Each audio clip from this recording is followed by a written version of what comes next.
पिता पुत्र पवित्र आत्मा के नाम में आमीन। जय मसीह की। मैं चाहता हूँ कि आप लोग खड़े हो जाएं।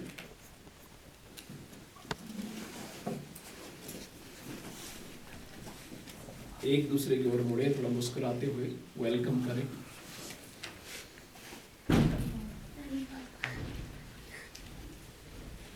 ओके, वेलकम हो गया तो बैठ जाइए।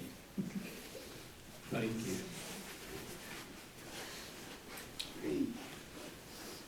ओके, आज हमारे शिक्षा का जो विषय है वो है, आप मेरे साथ बोल सकते हैं, परमेश्वर की प्रतिज्ञाओं में भरोसा रखना। परमेश्वर की प्रतिज्ञाओं में भरोसा रखना। Trust in God's promises. Trust in God's promises.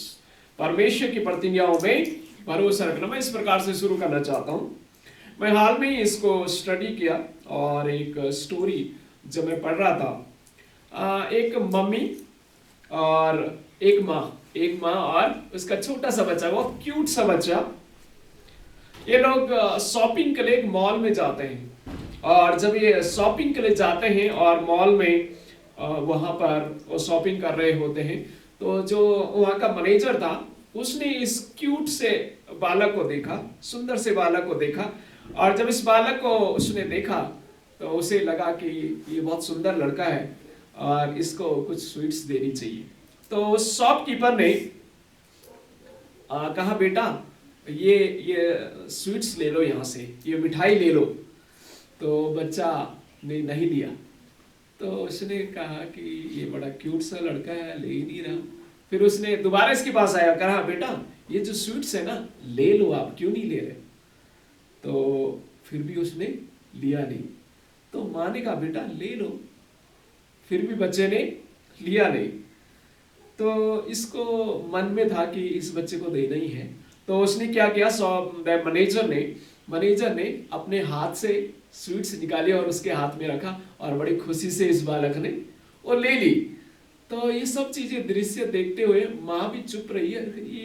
ये बच्चा जब कहा था तो क्यों नहीं लिया, और जब दिया तो ले लिया। तो जब वापस घर की ओर जा रहे थे तो माँ के मन में वो विचार चल रहा था। उसने कहा, बेटा जब वो मैनेजर आपको कह रहा था कि बेटा स्वीट्स ले लो, तो आपने क्यों नहीं लिया? तो मालूम है बच्चे ने क्या कहा?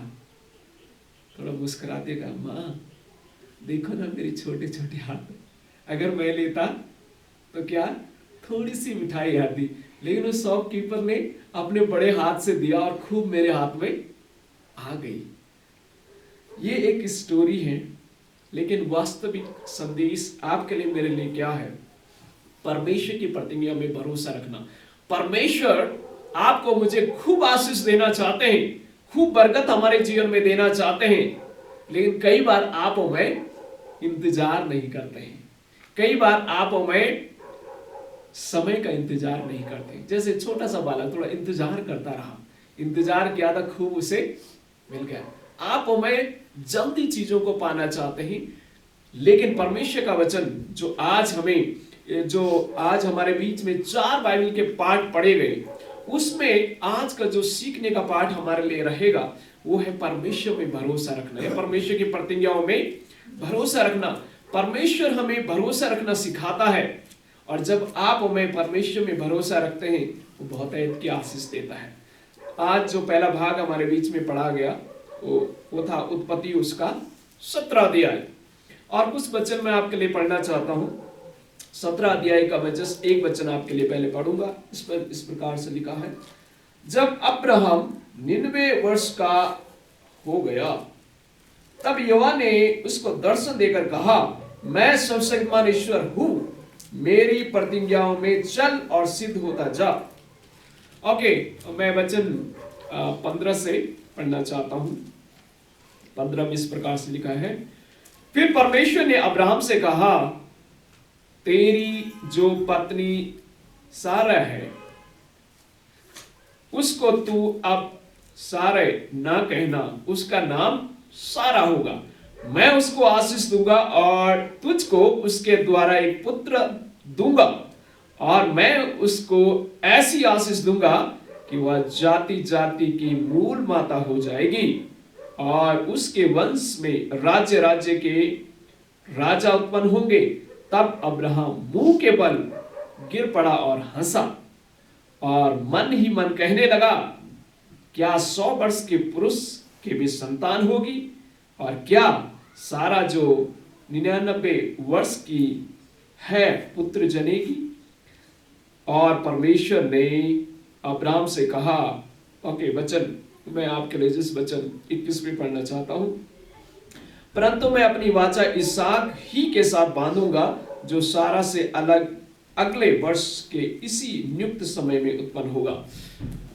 पहली बात जो मैं जिस आपको आज बताना चाहता हूं वो ये है, परमेश्वर अपनी वाचा को निरंतर बनाए रखता है। परमेश्वर अपनी वाचा को निरंतर बनाए रखता है। ये जो वचन आपने पढ़े, यहां पर परमेश्वर का दास अब्राहम, जिसको परमेश्वर ने क्या किया, चुना और बुलाया, और प्रभु ने एक प्रतिज्ञा उसके साथ की, एक वाचा उसके साथ बांधी कि मैं तुझे क्या दूंगा, एक पुत्र दूंगा। और इंतजार करते करते कितने साल हो गए? ऑलमोस्ट 100 साल हो गए, 100 साल में पहुंच गया। और उसे वो प्रतिज्ञा जो परमेश्वर ने वाचा बांधी थी वो उससे अंत में मिलती है। 99 ईयर्स यानी ऑलमोस्ट 100 साल की उम्र में अब्राहम को वो वायदा मिलता है।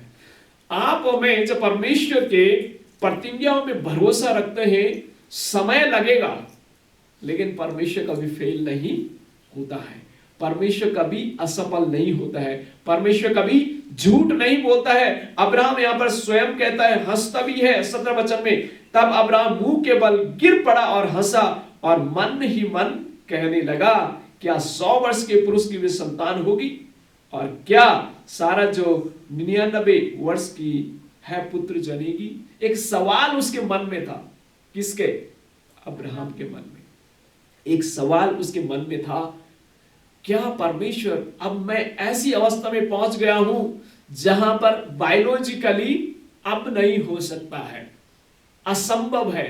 लेकिन एक चीज याद रखना, परमेश्वर अपनी वाचा को निरंतर बनाए रखता है। अगर परमेश्वर ने कहा है कि मैं तुम्हें आशीष दूंगा, प्रभु झूठ नहीं कहता है। परमेश्वर सच्चा परमेश्वर है, वो अपने वायदों से, अपनी वाचा से कभी क्या नहीं करता है, झूठ नहीं बोलता है। मनुष्य है तो कहेगा, भाई मैं तुझे 10,000 रुपए दूंगा 10 दिन में, 10 दिन क्या 10 महीने हो जाएंगे, आप हमें भूल सकते हैं, झूठ बोल सकते हैं, लेकिन परमेश्वर कभी झूठ नहीं कहता है।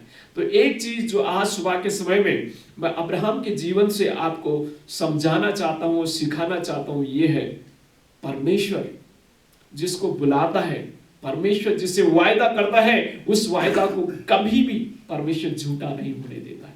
परमेश्वर सच्चा परमेश्वर है, परमेश्वर ईमानदार परमेश्वर है, परमेश्वर वफादार परमेश्वर है। जब ऐसा आपको लगे, ऐसा एहसास होने पाए कि ये मुश्किल है, हो नहीं सकता है, डॉक्टरों ने कहा कि नहीं होगा, ये किडनी जो है फेल हो गई है, डॉक्टर कहेगा कि जो कंसीव करने के लिए जो लेडीज के पास एक वूम होता है वो भी डिस्ट्रॉय हो चुकी है, नहीं हो सकता है, इम्पॉसिबल है। शायद आपके पास बहुत सारी लंबी चौड़ी रिपोर्टें हैं, वो रिपोर्टों को एक साइड में रखिए। उसका कलाम कहता है कि मैं तुम्हें आशीष दूंगा। वो परमेश्वर जिंदा परमेश्वर, अगर उस पर भरोसा रखेंगे, उस पर विश्वास रखेंगे, जब आपको लगेगा कि अब नहीं होने वाला है, परमेश्वर कहता है कि असंभव को संभव करने वाला मैं परमेश्वर तुम्हारे साथ हूं। आमीन। वो जिंदा परमेश्वर है, वो सच्चा परमेश्वर है, और वो परमेश्वर कभी झूठ नहीं कहता है। वो अब्राहम का परमेश्वर है, सारा का परमेश्वर है, वो आज आपका और मेरा परमेश्वर भी है, वो सच्चा परमेश्वर है। एक चीज हमें सीखने की आवश्यकता है, समय शायद लगेगा, समय शायद लगेगा, क्योंकि परमेश्वर जो है आपके समय के अनुसार, मेरे समय के अनुसार नहीं चलता है। आप हमें 24 घंटे के अंदर क्या है, बाउंड है। आप हमें 12 महीने के अंदर क्या है, हमारे लिए सीमित है समय। आज आप हमें अगर 30 साल के हैं तो आने वाले समय में अगले साल 31 साल के होंगे, 32 साल, हमारा समय हमारा चलता रहता है। परमेश्वर जो है उसका कोई समय नहीं है, वो आदि और अंत है। उस आदि और अल्फा और ओमेगा, बाइबल कहती है परमेश्वर अल्फा ओमेगा है, उसका समय कभी समाप्त नहीं होता है, उसका समय पल भर कभी भी हो सकता है। वो परमेश्वर आपको आशीष देना चाहता है, लेकिन उस बालक के समान थोड़ा इंतजार करें, थोड़ा इंतजार करें। और इंतजार जब आप करते हैं, वो अपने महान बड़े हाथों से आपको आशीष देगा, और ऐसी आशीष देगा आप कभी भूल नहीं पाओ। आमीन। अब्राहम उस चीज को कभी भूल नहीं पाया, और परमेश्वर ने उसके जीवन को आशीषित किया। परमेश्वर अपनी वाचा को निरंतर बनाए रखता, वो कभी झूठ नहीं बोलता है। वो सच्चा परमेश्वर है, वो जीवित परमेश्वर है। ये असंभव चीज को भी संभव करने वाला परमेश्वर है। जिस परमेश्वर ने आदम और हवा को अपने हाथों से बनाया, जिस परमेश्वर ने अब्राहम और सारा को बनाया है, वही परमेश्वर कहता है कि मैं अपनी वाचा तेरे साथ पूरा करूंगा। लेकिन अब्राहम भी मनुष्य था हमारे जैसे। 17 वचन में लिखता है, तब अब्राहम मुंह के बल गिर पड़ा और हंसा। यानी उसको एक तो हंसी भी आई, प्रभु ये कैसे हो सकता है, अब तो मुझ में शक्ति नहीं रही। जब मैं जवान था उस समय तो हुआ नहीं, अब बुढ़ापे में क्या होगा प्रभु। कई बार आप मैं भी सोचते हैं ना, जब मेरे शरीर में बल ताकत थी, जब मैं ठीक ठाक था, प्रभु उस समय तूने मुझे इस्तेमाल नहीं किया, लेकिन अब मैं कुछ लायक हूं नहीं। प्रभु कहता अब तू लायक है, अब तू लायक है। क्योंकि हमारी निर्बलता में, हमारी दुर्बलता में परमेश्वर की सामर्थ्य क्या होती है, सिद्ध होती है। क्योंकि जब आप योग्य हैं, जब आपके अंदर क्षमता है, तो आप कहेंगे अरे मैंने किया, ये तो मेरे द्वारा हुआ। लेकिन प्रभु कहता है तुम्हारी निर्बलताओं में, तुम्हारी दुर्बलताओं में मैं अपनी सामर्थ्य को प्रकट करूंगा। परमेश्वर यहां पर अब्राहम कहता है, हंसने लगा और मन ही मन कहने लगा, क्या 100 वर्ष के पुरुष की भी संतान होगी? क्या सारा जो 99 वर्ष की है पुत्र जनेगी? 21 वचन में लिखता है और 22 में लिखा, तब परमेश्वर ने अब्राहम से बातें करनी बंद की और उसके पास से ऊपर चढ़ गया। और 21 वचन में लिखा, परंतु मैं अपनी वाचा इसहाक ही के साथ बांधूंगा, जो सारा से अगले वर्ष के इस नियुक्त समय में उत्पन्न होगा। आमीन। परमेश्वर कहता है, अब्राहम तू सिर्फ सोच रहा था कि इस्माइल से तेरा वंश बढ़ेगा। हाँ, प्रभु ने कहा था कि मैं तुझे आशीष दूंगा, चलो इस्माइल मेरा बच्चा हो गया, उसी के द्वारा आशीष। लेकिन परमेश्वर का नहीं, जो मैंने कहा है सारा के बच्चे होंगे, वो जरूर उसके बच्चे होंगे, उसी के द्वारा मैं आशीष दूंगा। प्रभु आपको आज आपके जीवन में भी आशीष देना चाहता है। भरोसा रखें, इंतजार करें उसके समय का, और कभी भी परमेश्वर पर डाउट ना करें, संदेह ना करें, उसके लिए संदेह ना करें। उसका वचन सच्चा है, वो सच्चा है और जीवित है, वो पूरा करेगा, असंभव को संभव करेगा, जैसे अब्राहम और सारा के जीवन में किया, आपके जीवन में, आपके परिवार में भी करेगा। शायद आपो में आज उस स्थिति, वो हमारी शायद जरूरत नहीं है, सारा अब्राहम के बच्चे की जरूरत थी, हो सकता है आपकी और सारी जरूरतें हैं, परिवार में बहुत सारी जरूरतें हो सकती हैं। जो भी आपकी जरूरतें हैं, इंतजार करें प्रभु के समय का। प्रभु अपने समय के अनुसार आपको देगा और 100% देगा। वो कभी किसी को निराश नहीं होने देगा, किसी को हताश नहीं होने देगा।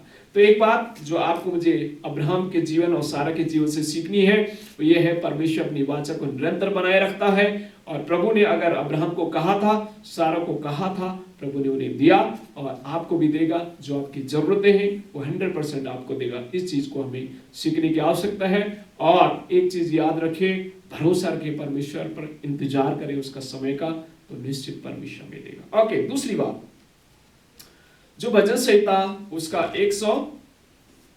123 हमने पढ़ा, उसमें दूसरी बात जो हमें सीखने को मिलेगी वो है, दया के लिए ऊपर की ओर देखते रहें।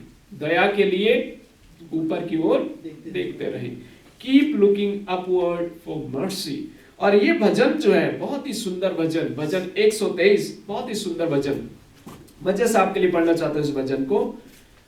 हे स्वर्ग में विराजमान, मैं अपनी आंखें तेरी ओर लगाता हूं। देख, जैसे दासों की आंखें अपने स्वामियों के हाथ की ओर, और जैसे दासियों की आंखें अपनी स्वामी की हाथों की ओर लगी रहती है, वैसे ही मेरी आंखें हमारे परमेश्वर यहोवा की ओर उस समय तक लगी रहेगी जब तक वह हम पर अनुग्रह न करे। आमीन। मैं चाहता हूं कि आप जस्ट देखिए, ऊपर की ओर देखिए, थोड़ा सा छत की ओर देखिए, सब लोग देखो ऊपर। यहां पर वचनकार क्या कह रहा है कि हे स्वर्ग में विराजमान, मैं अपनी आंखें तेरी ओर लगाता हूं। जब आप और मैं, एक चीज हमेशा ध्यान रखना, जब आप और मैं ऊपर देखते हैं ना, तो नीचे की जो गंदगी है वो चीजें हमें दिखाई नहीं देती। जब आप कई बार जब ऊपर आप जाते हैं ना, शायद मुझे नहीं मालूम आप में से कितने लोग फ्लाइट में गए हैं, लेकिन झूला में जरूर झूले होंगे या पेड़ में जरूर चढ़े होंगे। जब आप ऊपर जाते हैं ना, तो आपको नीचे की चीजें छोटी छोटी दिखाई देने लग जाती है। और भजनकार यहाँ पर कहते हैं कि हे स्वर्ग में विराजमान, मैं अपनी आंखें तेरी ओर लगाऊंगा। एक्चुअली ये बैकग्राउंड ये है, इजरायली लोग जो है, आपको मालूम है कई बार एक गुलामी में चले गए, कई बार मिस्र की गुलामी में, बेबीलोन की गुलामी में, और विभिन्न प्रकार से गुलामी में और सताव में गए। तो ये दास और स्वामियों के यहाँ पर जो जिक्र कर रहे हैं, एक ही भरोसा उनका, एक ही आशा है, जो हमारा स्वामी कहेगा उस पर ही निगाहें रखो, उसी पर भरोसा रखो। भाई वो काम देगा तो काम करो, खाना देगा तो खाना खाओ, और मारेगा तो मारेगा, भरोसा उसी पर, विश्वास उसी पर। ये कहता है कि हे स्वर्ग में विराजमान, मैं अपनी आंखें तेरी ओर लूंगा। वचनकार यहां पर कहता है, स्वामी जो संसार के स्वामी हैं, हमारी आंखें उन पर लगी रहती है। और भजन का दृश्य इस चीज को याद कर रहा है, सताव के समय में भी, गुलामी के समय में भी, परेशानी के समय में भी, हे प्रभु हम आपको देखते हैं। आमीन। जब आप हमें मुश्किलों में भी, हर परिस्थिति में परमेश्वर को देखते हैं, प्रभु निराश नहीं होने देता है, प्रभु हताश नहीं होने देता है। तो अपनी दृष्टि कहां लगाएं? परमेश्वर में लगाएं। जब आप परेशानी में हो, जैसे इजरायली लोग जब दास थे, जो गुलामी में थे, मिस्र की गुलामी में थे, तो दुआई देते थे परमेश्वर, हे प्रभु इस गुलामी से हमें क्या कर, बाहर निकाल। और प्रभु ने अपने दास मूसा को भेजा और उस गुलामी से उन्हें बाहर निकाला। उन्होंने ये नहीं कहा हे फैरो हमें छोड़ दे, नहीं, कहा परमेश्वर को कहा। अपनी आंखें परमेश्वर की ओर हमें लगाने की आवश्यकता है। जब हम अपनी आंखें परमेश्वर की ओर लगाएंगे, प्रभु हमें संभालेगा और हमारी दुआओं को, हमारी जरूरतों को परमेश्वर पूरा करेगा। कई बार आप हमें देखते हैं, उस बहन ने देखो बहुत अच्छी साड़ी पहनी हुई है, निराशाएं आ जाती है, मेरे पास वो साड़ी नहीं है ना। कहाँ देखते हैं? उस बहन को देख रहे, उस बहन को देखने से निराशाएं आएंगी। कई बार हम देखते हैं उस भाई के, देखो अच्छा घर बना दिया, अच्छी कार है, ये सब चीजें, जब हम उस भाई को देखते हैं मन में निराशा आ जाती है। कहाँ देखें? परमेश्वर को देखें। प्रभु को जब आप देखोगे, प्रभु कहेगा मैं हूं दाता, सब चीजों का दाता मैं दूंगा, अपने समय के अनुसार दूंगा। आज मालूम है इंसान ज्यादा परेशान क्यों? पड़ोसी को देख करके परेशान, पड़ोसी को देख करके परेशान है, क्योंकि आंखें हमारी वही दिखाई देती है ना, वही देखते हैं। पड़ोसी के घर को देख लिया, आसपास को देख लिया, ये यूट्यूब में देख लिया, या न्यूज में देख लिया, न्यूज़पेपर में देख लिया, लोगों की चमक दमक की जिंदगी जब हम देखते हैं, फेसबुक में देख लिया, अरे यार उसने नई कार ले ली, यार उसने नया घर ले लिया, उसकी जॉब लग गई, वो ऐसा पैसा कमा रहा है, इस देश में घूम रहा, वहां जा रहा है। ये सब चीजें जब हम देखते हैं, मन मुरझा जाता है, उदास आ जाती है। प्रभु देखो, वो तो आपको भी नहीं जानते हैं, देखो उनके जीवन में इतनी आशीषें हैं, लेकिन हम देखो प्रभु हमारे पास कुछ भी नहीं। जब आप हमें इस संसार की चीजों में देखेंगे, निराशाएं आएंगी। भजनकार कहता है दया के लिए ऊपर देखो, परमेश्वर को देखो, क्योंकि दया का दाता कौन है? वो परमेश्वर है, वो है सबका दाता। वो गरीब पर भी बरसात करता है और अमीर पर भी करता है ना। धूप सिर्फ सूरज पर नहीं लगती है, हम सब पर लगती है ना। सूरज, नाम सूरज है, सिर्फ सूरज उन्हीं पर नहीं चमकता, हर एक पर चमकता है। किसी का नाम रहता आकाश, लेकिन घूमते पृथ्वी में है, पृथ्वी पर चलते, नाम रखा आकाश। नाम है सूरज, लेकिन है पृथ्वी पर, है ना। उनको भी धूप की जरूरत पड़ती है। परमेश्वर में हमें देखने की आवश्यकता है प्रभु के लिए। Keep looking upward for mercy. जब आप परमेश्वर को देखते हैं ना, प्रभु आपको सब चीजों को देगा। यहाँ पर वचनकार कहते हैं प्रभु, मालूम है वचन 3 में लिखा हुआ है, ये अनुग्रह का शब्द आई थिंक इसमें 2-3 बार इस्तेमाल किया गया है। वचन 2 में मैं जस्ट पढ़ना चाहता, देख जैसे दासों की आंखें अपने स्वामियों के हाथों पर लगी रहती है, वैसे ही दासियों की आंखें अपनी स्वामिनी के हाथ की ओर लगी रहती है, वैसे ही हमारी आंखें हमारे परमेश्वर यहोवा की ओर उस समय तक लगी रहेगी जब तक वह अपना अनुग्रह ना करे। आमीन। कहते हैं जब तक परमेश्वर अपना अनुग्रह न करे तब तक हमारी आंखें कहां रहेगी? परमेश्वर में रहेगी। परमेश्वर पर अपनी आंखों को लगाएं। मालूम है क्यों? ये दास और दासी अपनी स्वामिनियों की ओर क्यों? उनके भाई रोटी देंगे एक वक्त की तो वही है जीवन। उनकी आंखें उनके हाथों में, जो देंगे वही खाना है, नहीं देंगे तो भूखा मरना है। यही था उस समय।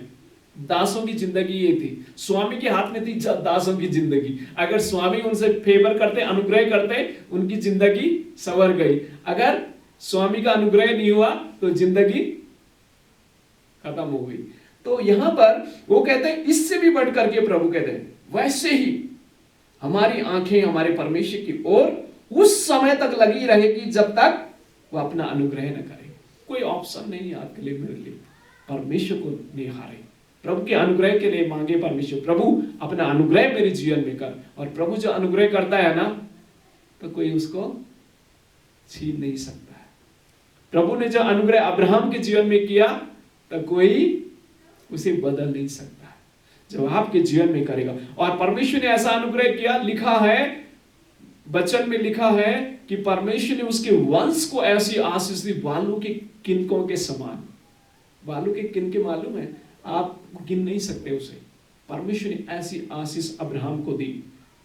प्रभु ऐसी आशीष हमें भी देना चाहता है जिसको आप गिन नहीं सकते हैं। और उसे विश्वास का पिता कहा परमेश्वर ने, विश्वास का पिता और बहुतों का पिता सारा को और अब्राहम को परमेश्वर ने बनाया है। ओके, तो वही परमेश्वर जब उस पर भरोसा रखते हैं तो प्रभु हमें भी आशीष देता है। वचन 3 में लिखा, हम पर अनुग्रह कर हे यहोवा, हम पर अनुग्रह कर, क्योंकि हम अपमान से बहुत ही भर गए हैं। हमारी जीभ सुखी लोगों के ठट्टों में, अहंकारियों के अपमान से बहुत ही भर गई। वचनकार अपनी एक एक्चुअली इमोशनल भावना को यहाँ पर प्रकट कर रहा है ना, और कहता है कि लोग जो हैं हमारा अपमान कर रहे हैं, जो सुखी लोग हैं वो हमें ठट्टों में उड़ा रहे हैं, अहंकारी हमारा अपमान कर रहे हैं। लेकिन वचनकार एक चीज जानता है, हम अपनी आंखें कहां लगाना है? ऊपर लगाना है। तो जब भी आपके जीवन में निराशा आए, मालूम है क्या करना?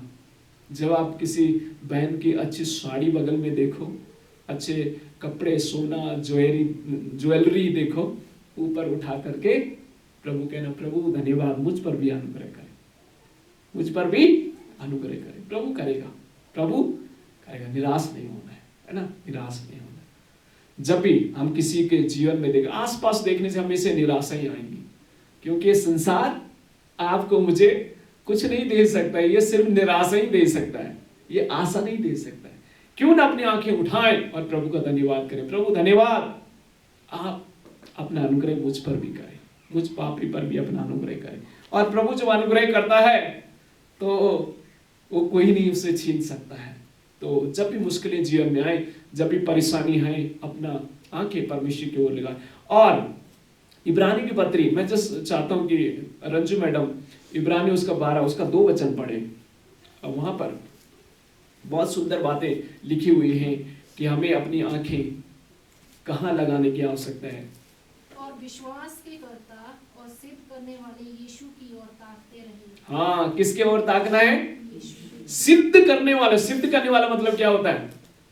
सिद्ध करने वाला है, परफेक्ट बनाने वाला है ना, आपकी सारी जरूरतों को पूरा करने वाला, सब चीजों में आपकी आवश्यकताओं को पूरा करने वाला सिद्ध परमेश्वर है। सिद्ध है ना, उस जैसा सिद्ध कोई है नहीं, परफेक्ट है।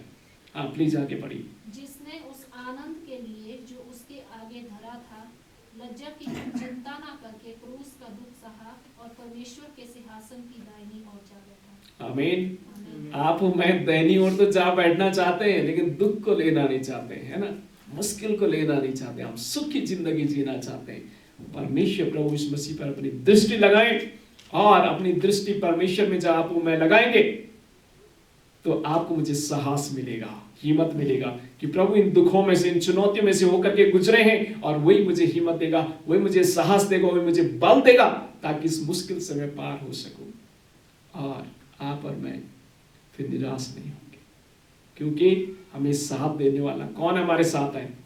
हमारा प्रभु यीशु मसीह है। उस पर दृष्टि लगाएं, उस पर दृष्टि लगाएं। मैं आगे बढ़ना चाहता हूं। जो तीसरा पाठ आज हमने पढ़ा था, तीसरा पाठ हमने पढ़ा था पहला पत्रस, नहीं दूसरा पत्रस है ना, दूसरा पत्रस, उसका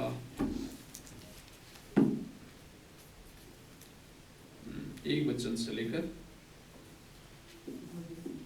दूसरा पत्रस उसका 1 अध्याय 1 वचन से लेकर 15 तक हमने पढ़ा। इससे जो हम तीसरी बातें सीखेंगे, दूसरी बातें हमने सीखी कि दया के लिए ऊपर की ओर दृष्टि रखें। यानी जब आप और मैं अपनी आंखें परमेश्वर की ओर लगाएंगे, उसके अनुग्रह के लिए अपनी आंखें लगाएंगे, प्रभु हमें आवश्यकता हमारी पूरी करेगा। इजरायलियों को बंधुआई से छुड़ाया, आपको भी छुड़ाएगा। अब्राहम की जरूरतें पूरी की, आपकी भी करेगा। हमारा परमेश्वर जो है हमारी सारी जरूरतें पूरी करेगा, बस उसमें अपनी आंखें लगाएं, और वही हमें बचाने की शक्ति रखता है। तीसरी बात जो आज हम सीखने पाएंगे वो है दूसरा पत्रस उसका 1 अध्याय उसके 1 वचन से लेकर 15 वचन तक। कुछ वचन मैं जैसे आपके लिए पढ़ना चाहता हूँ, 3 वचन से लेकर मैं जैसे पढ़ना चाहता हूँ। क्योंकि उसकी ईश्वरीय सामर्थ्य ने सब कुछ जो जीवन और भक्ति से संबंध रखता है हमें उसी की पहचान के द्वारा दिया है, जिसने हमें अपनी ही महिमा और सद्गुण के अनुसार बुलाया है। फिर से इस वचन को पढ़ना चाहता हूं। क्योंकि उसकी ईश्वरीय सामर्थ्य ने सब कुछ जो जीवन और भक्ति से संबंध रखता है हमें उसकी पहचान के द्वारा दिया है। आमीन। तीसरी बात जो हमें सीखने को मिलेगी वह है विश्वास और भक्ति में बढ़ना। विश्वास और भक्ति में बढ़ना। यहां पर जिसमें एक उदाहरण भी आपको जस्ट देना चाहता हूं। मालूम है जब एक छोटा सा बच्चा होता है ना, तो बच्चे को आप देखना जल्दी जल्दी बढ़ता है ना। आपको मालूम है आप और मैं बढ़ रहे हैं, पर डे बढ़ते हैं हम लोग, है ना। तो ग्रोथ की जो है